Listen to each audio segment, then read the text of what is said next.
Hi friends అందరూ ఎలా ఉన్నారు? అందరూ బాగుండాలని మనస్ఫూర్తిగా కోరుకుంటున్నాను. Welcome to my channel Harsha Joshi SR official. ఈరోజు మనం ఆమ్లా క్యాండీ ఎలా తయారు చేసుకోవాలో చూసేద్దాం రండి. ఎన్నో ఆరోగ్య ప్రయోజనాలు ఉన్న ఆమ్లా క్యాండీని రోజుకొకటి తినడం వల్ల మనకి ఆరోగ్యం చాలా బాగుంటుంది. చిన్నపిల్లల దగ్గర నుంచి పెద్దవాళ్ళ వరకు అందరూ కూడా ఈ ఆమ్లా క్యాండీని తినచ్చు. ఉసిరికాయలో విటమిన్ సి, యాంటీ ఆక్సిడెంట్లతో కూడిన సూపర్ ఫుడ్.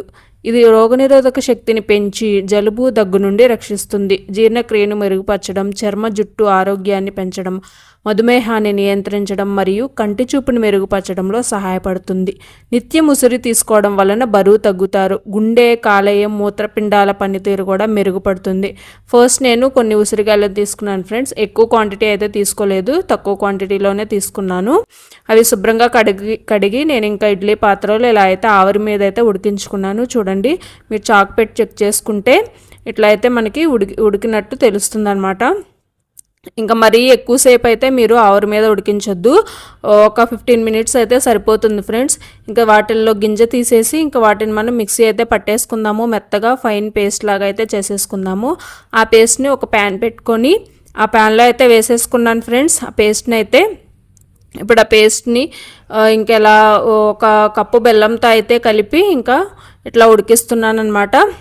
మీరు కావాలంటే పంచదారనైనా తీసుకోవచ్చు, లేదంటే పటికి బెల్లం పౌడర్నైనా తీసుకోవచ్చు. ఇంకా నేనైతే బెల్లం అయితే తీసుకున్నాను అనమాట. ఈ బెల్లం తీసుకున్న తర్వాత ఇంక ఇదంతా కూడా కలిసి ఉడకడానికి మనకి టైం పడుతుంది. చిన్న ఫ్లేమ్లో మనం ఇట్లా కలుపుకుంటూ ఉడికించుకోవాలన్నమాట. అలాగే కొంచెం నెయ్యి కూడా యాడ్ చేసుకున్నాను, అలాగే కొంచెం సాల్ట్ కూడా యాడ్ చేసుకున్నాను, అలాగే కొంచెం కారం కూడా యాడ్ చేసుకున్నాను. టేస్ట్ కోసం మనం తినేటప్పుడు కారంగా కూడా తగులుతూ ఉంటే బాగుంటుంది కదా క్యాండీ అనేది. పుల్లగా, తీయగా, కారంగా ఉంటే చాలా బాగుంటుంది. పిల్లలు కూడా తినడానికి చాలా ఇష్టపడతారు. అలాగే కొంచెం కార్న్ఫ్లోరు వాటర్ని కూడా యాడ్ చేసుకున్నాను, అంటే మనకి ఇది థిక్నెస్ రావడం కోసం అనమాట. చూడండి, ఎప్పుడైతే ప్యాన్ నుంచి ఇలా సపరేట్ అయ్యి థిక్గా మనకి పేస్ట్ లాగా అవుతుందో అప్పుడు మనం తీసేసుకొని ఒక ప్లేట్లోకి అయితే వేసుకుందాము. ఇప్పుడు నేను నెయ్యి రాసిన ప్లేట్లోకి అయితే వేసేసుకుంటున్నాను ఫ్రెండ్స్. ఇదైతే బాగా చల్లారాలన్నమాట. ఇట్లా మనం అంత 4 సైడ్స్ కూడా సమానంగా ఇట్లా సర్దేసుకొని బాగా చల్లారనిద్దాము. ఒక హాఫ్ అన్ అవర్ పక్కన పెట్టేద్దాము.